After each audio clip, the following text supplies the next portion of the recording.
వాళ్ళు కూడా దేవుడితో సమానం.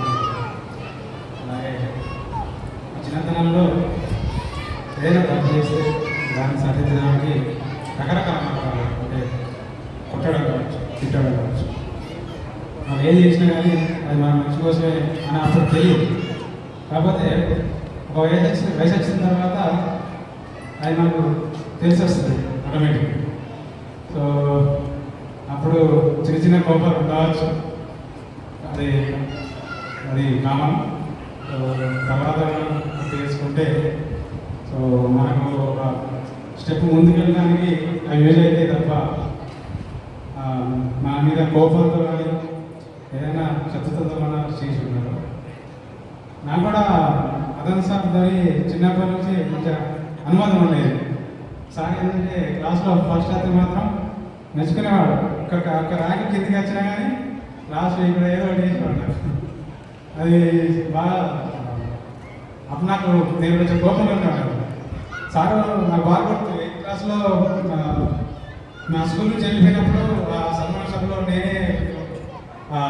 నేను అశోక్ అన్నమాట సన్మానం చేయాలి, చాలా చేయాలి. అప్పుడు సార్ నేను నా కోపంతో ముఖం కూడా చూడలేదు,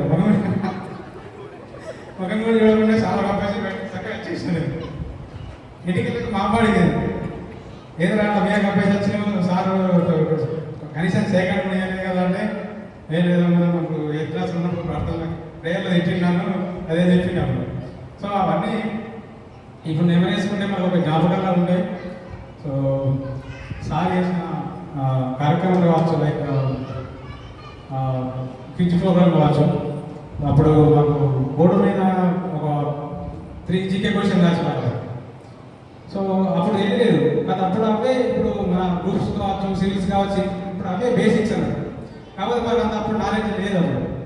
సో అవి అక్కడ రాయడం కాకుండా మనకు క్విజ్ ప్రోగ్రామ్ పెట్టేవాళ్ళు, గ్రూప్స్ చేసి టీమ్ చేసి అలా గెలిచిన వాళ్ళకి మళ్ళీ 15th August 26th August prize money ఇచ్చేవాళ్ళు. అట్లా కూడా స్టూడెంట్స్ని ఆ రకంగా కూడా ఎంకరేజ్ చేసేవాళ్ళు. గేమ్స్ కావచ్చు, అన్ని రకాల గేమ్స్. సో ఇలా చాలా ముఖ్యంగా విద్య ఒకటే కాదా, క్రమశిక్షణ సంస్కారం ఉండాలి. వాటి వల్లే మనం ఎంత విద్య ఉన్నా కానీ సంస్కారం లేకపోతే చేసినప్పుడు మమ్మల్ని మోటివేట్ చేసి మమ్మల్ని ఒక మంచి మార్గంలో పెట్టడం వల్లే మేము ఇప్పుడు ఎవరికి లాభం చేయకపోవచ్చు, బట్ ఎవరికి నష్టం చేయకుండా మా లైఫ్ ఇంకా నడవడం జరుగుతుంది. సో ఇక మేడల నుంచి జ్యోతిపేట నుంచి వస్తే మాకు 10th క్లాస్ టీచర్ ఉండేది. మేడం అంటే కొంచెం సార్ తర్వాత వచ్చిన వాళ్ళు మేడం అంటే భయం ఉండేది, బట్ బయట కూడా గంభీరంగా ఉండేవాళ్ళం. కానీ మేడం అంటే ఏదైనా చేస్తే మాత్రం గట్టిగానే ఉంటుంది అన్నట్టు ఉండేది.